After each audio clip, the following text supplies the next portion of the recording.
बिस्मिल्लाहिर्रहमानिर्रहीम। अस्सलाम वालेकुम students. BS math second semester. आज हमारा थर्ड लेक्चर है, इंट्रोडक्शन टू स्टैटिस्टिकल थ्योरी। आज हमने पढ़ना है properties of least square regression line, assumptions for the linear regression model. ठीक है, हमने लास्ट लेक्चर में हमने सिंपल लीनियर रिग्रेशन के बारे में डिस्कस किया था और क्वेश्चंस भी किए थे। आज हमने उसके ऊपर डिस्कशंस करनी है। सबसे पहले मैं क्वेश्चन नंबर 1 के ऊपर आती हूँ, जो हमने लास्ट लेक्चर में सिंपल लीनियर रिग्रेशन के बारे में पढ़ा है और क्वेश्चंस फार्मूला वगैरह आप लोगों को याद किए हैं आप लोगों ने। अभी हम क्वेश्चंस कर लेते हैं। तो बेटा ये आपका एक क्वेश्चन है, question number 1, the following data taking x age dependent variable. X हमारे पास, वैसे तो हमने पढ़ा है कि एक्स हमारे पास इंडिपेंडेंट वेरिएबल होता है, जिस तरह हमारे पास वाई ऑन एक्स होता है, वाई हमारे पास डिपेंडेंट और एक्स हमारे पास इंडिपेंडेंट वेरिएबल होता है। इसमें बेटा ये क्वेश्चन है, इसमें आपने दोनों ही फॉर्म को परफॉर्म करना है, उनको सॉल्व करना है।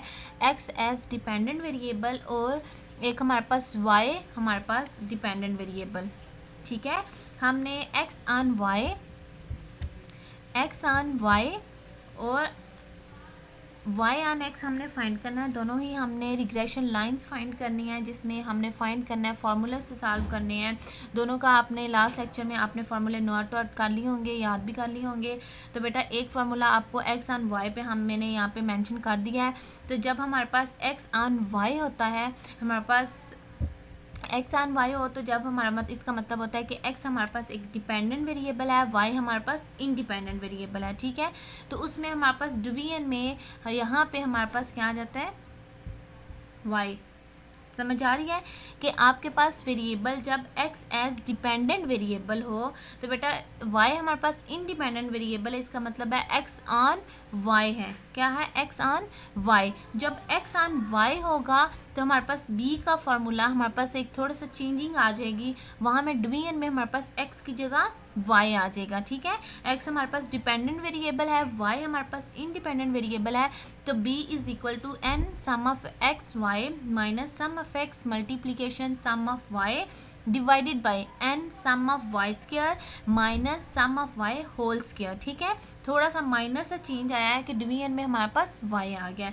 अगर दूसरी सूरत में हम देखें, जब हमारे पास y ऑन x हो, ठीक है, y ऑन x, इसका मतलब है कि y हमारे पास क्या है, y हमारे पास डिपेंडेंट वेरिएबल है, x हमारे पास इंडिपेंडेंट वेरिएबल है। ठीक है, y ऑन x, तो y ऑन x का मतलब है बेटा कि डिवीजन में हमारे पास x आ जाएगा। ठीक है, y ऑन x डिवीजन में हमारे पास x आ जाएगा। इसी तरह हमने a फाइंड करना है, a is equal to y bar minus b x bar.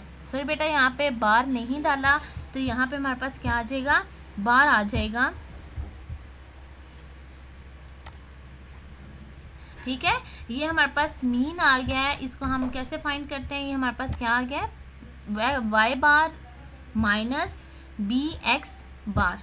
ठीक हो गया, ये हमारे पास क्या है, b is equal to n sum of x y minus sum of x sum of y divided by n sum of Y square minus sum of y का whole square. बेटा जब हमारे पास x ऑन y होता है, लेकिन जब हम y on x करते हैं तो डिवाइडेड में क्या आ जाता है, x आ जाता है। तो a हमारे पास है y बार माइनस बी एक्स बार। ठीक है, नेक्स्ट हम इसमें आते हैं क्वेश्चन में। इस क्वेश्चन को जब हम सॉल्व करेंगे तो हमारे पास जब y ऑन x, ठीक है, y ऑन x, बेटा वो क्वेश्चन आप लोगों ने खुद सॉल्व करना है। सॉल्व करके आप लोगों ने मुझे बताना है कि क्वेश्चन में आपके y ऑन x में a और b की वैल्यूज़ क्या आई हैं और y ऑन x में आपकी a और b की वैल्यूज़ क्या आई हैं और x ऑन y में आपके पास a और b की वैल्यूज़ क्या आई हैं। यहाँ पे हम एक वैल्यू को सॉल्व करते हैं। जब हमारे पास y ऑन x होगा, y ऑन x होगा, तो हमारे पास a और b की वैल्यूज़ क्या होंगी। ठीक है, ये हमने सॉल्व कर लिया है, लेकिन आप लोगों ने x ऑन y भी फाइंड करना है, उसकी वैल्यूज़ भी आप लोगों ने मुझे सेंड करनी है कि आपने ये सॉल्व कर लिया। ठीक है, ये मेरे पास दो वैल्यूज़ हैं a और b की, जब हमारे पास क्या है, y ऑन x है। हमने फाइंड करना है fit the least square line. बेटा हमने रिग्रेशन लाइन हमारे पास होता है y hat is equal to a plus b x. ठीक है, ये हमारे पास रिग्रेशन लाइन होती है जिसमें हमने a और b को फाइंड करना होता है। लेकिन फिर द लीस्ट स्क्वायर लाइन क्या होती है बेटा, जब हमने यहाँ पे ए दो हमारे पास अननोन पैरामीटर्स हैं, हमने अननोन पैरामीटर्स को फाइंड कर लिया है। ये हमारे पास वाई हैड, यहाँ पे हमारे पास ए की वैल्यू क्या है, 0.72 प्लस बी की वैल्यू क्या है 1.33 ठीक है। जब हमने इन x की वैल्यूज़ को क्वेश्चन में जो हमारे पास x गिवन था उसकी वैल्यूज़ को पुट करना है, तो उनको जब सॉल्व करना है तो वो हमारे पास क्या होगा, लीस्ट स्क्वायर लाइन होगा। ठीक है, लीस्ट स्क्वायर लाइन हमने कैसे फाइंड करनी है बेटा, सबसे पहले हमने मॉडल जो हमारे पास है a प्लस बी एक्स का, वो हमने फाइंड करना है a प्लस बी एक्स में। यहाँ पे आपके पास x, यहाँ पे एक दफ़ा हमारे पास x डिपेंडेंट वेरिएबल है और एक दफ़ा हमारे पास x इंडिपेंडेंट वेरिएबल है, लेकिन हम यहाँ पे डिस्कस कर रहे हैं जब हमारे पास x क्या होगा, इंडिपेंडेंट वेरिएबल होगा।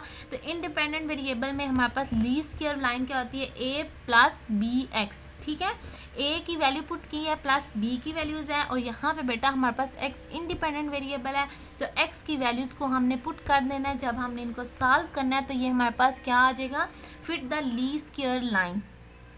ठीक है, अब सेकेंड हम पढ़ेंगे assumptions for the linear regression model के, रिग्रेशन मॉडल को की अजम्पशंस क्या है, कैसे हम इसको फाइंड कर सकते हैं। तो बेटा सबसे पहले हमारे पास अजम्पशंस है, the linear relationship exist between the independent variable x and y dependent variable. ठीक है, लीनियर रिलेशनशिप एग्जिस्ट तब करता है जब हमारे पास x इंडिपेंडेंट वेरिएबल हो और y हमारे पास डिपेंडेंट वेरिएबल हो। सेकेंड एग्जम्पशन है हमारे पास, a linear model can be expressed in a linear way. ठीक है, जब हमारे पास लीनियर मॉडल कैसे जाहिर होता है, हमारे पास लीनियर वे में। थर्ड हमारे पास आ जाती है exemptions, the expected mean error of the regression model is 0। The expected mean error of the regression model is 0। जब हमारे पास एक्सपेक्टेड मीन जो होता है रिग्रेशन मॉडल का वो हमारे पास 0 आ जाता है। ये हम नेक्स्ट फाइंड करेंगे, इसको कैसे आपको समझ आ जाएगी। द वेरिएंस हमारे पास फोर्थ एग्जम्पशन है, the variance of error is constant homoscedasticity. तो बेटा होमोसिडेसिटी हमारे पास क्या होता है, सिस्टमेट्रिक पैटर्न हमारे पास होता है, systematical pattern in the error, ये हमारे पास होमोसिडेसिटी में होता है। फिफ्थ हमारे पास एग्जम्पशंस क्या है, the error are independent, little और no autocorrelation among residuals.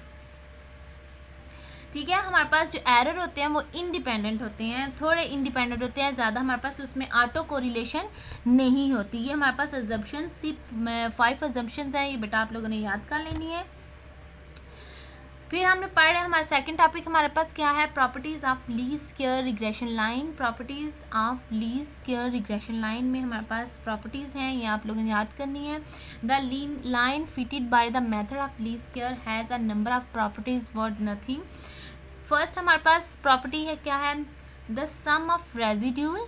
Residual का मतलब है जो हमारे पास एरर है, सम ऑफ रेजिड्यूल हमारे पास जो सम ऑफ एरर होगा वो हमारे पास 0 के इक्वल होगा। ठीक है, फर्स्ट हमारे पास प्रॉपर्टी क्या है कि हमारे पास जो रेजिड्यूल है, जो हमारे पास एरर हमने फाइंड किया है वो एरर क्या है, हमारे पास उसका सम करें तो वो इज इक्वल टू होता है 0 के। सेकेंड प्रॉपर्टी हमारे पास क्या है, the sum of observed value y i, sum of observed value y i equal the sum of fitted line. बेटा ये हमारे पास जो y है वाई आई, इसका मतलब है ये हमारे पास जो क्वेश्चन के अंदर y गिवन होगा, चाहे वो डिपेंडेंट वेरिएबल है चाहे वो इंडिपेंडेंट वेरिएबल है, वो क्वेश्चन के ऊपर डिपेंड करता है। लेकिन हमारे पास ऑब्जर्व्ड वैल्यू वो वाली वैल्यूज होती हैं जो क्वेश्चन के अंदर गिवन होती हैं, और फिटेड वैल्यू हमारे पास वो होगी जो हमने y हेड से फाइंड करनी है। ठीक है, ये हमारे पास y हेड है, ये हमारे पास फिटेड वैल्यू है। सम ऑफ वाई आई ये क्वेश्चन के अंदर गिवन होंगी, ऑब्जर्व्ड वैल्यू उसको हम y की वैल्यू से उसको सम करें और हमारे पास फिटेड वैल्यू को सम करें तो दोनों के आंसर हमारे पास सेम होते हैं। ठीक है, properties of least square regression line में हमारे पास सेकंड जो प्रॉपर्टी है वो हमारे पास क्या होती है, ऑब्जर्व्ड वैल्यू इक्वल होती है फिटेड वैल्यू के। ये नेक्स्ट हम बेटा इसको प्रूव करेंगे, बाय क्वेश्चन में सॉल्व करके देखेंगे कि हमारे पास ये इक्वल होती है या नहीं। थर्ड प्रॉपर्टी हमारे पास है sum of square of residual. Sum of square residual जो सम ऑफ ई स्क्वायर है, एरर का स्क्वायर है, इज मिनिमम, वो हमारे पास क्या होना चाहिए, कम से कम होना चाहिए। Sum of residual is equal to, अब सम ऑफ रेजिड्यूल जो स्क्वायर है हमारे पास वो किसके इक्वल है, sum of Y square minus A sum of Y minus B sum of x Y. ठीक है। जो हमारे पास रेजिड्यूल है बेटा वो किसके इक्वल है, हमें कैसे पता चलेगा कि रेजिड्यूल की वैल्यू मिनिमम है या नहीं, उसको हम सॉल्व करके देखेंगे तो उसका आंसर हमारे पास मिनिमम आएगा। ठीक है, तो सम ऑफ रेजिड्यूल स्क्वायर किसके इक्वल होगा, sum of Y square minus A sum of Y minus B sum of x Y. ठीक है, ये वैल्यूज जब आप क्वेश्चन फाइंड करेंगे तो ऑलरेडी आपने फाइंड की होंगी, जस्ट आपने माइंड में रखना है कि रेजिड्यूल किसके इक्वल है। ठीक है, सम ऑफ रेजिड्यूल स्क्वायर हमारे पास किसके इक्वल है, वो वैल्यूज आपने पुट कर देनी है तो आपको फाइंड हो जाएगा कि वो आंसर हमारे पास मिनिमम है। फोर्थ हमारे पास आ जाती है the regression line always passes through the points of mean X bar और वाई बार। हमेशा हमारे पास जो रिग्रेशन लाइन होती है वो पास करती है थ्रू आउट ऑफ के मीन के, एक्स मीन के और वाई मीन के। ठीक है, अगेन रिपीट कर देती हूँ, the sum of residual is zero, that is sum of residual is equal to zero. Second हमारे पास जो फिटेड वैल्यू है वो इक्वल होती है ऑब्जर्व वैल्यू के। थर्ड वन हमारे पास क्या है, हमारे पास सम ऑफ स्क्वायर रेजिड्यूल जो होता है वो मिनिमम होता है। फोर्थ हमारे पास क्या है, रिग्रेशन लाइन हमेशा जो पास करती है एक्स बार और वाई बार के। आई होप आपको समझ आई हो। अल्लाह हाफिज़।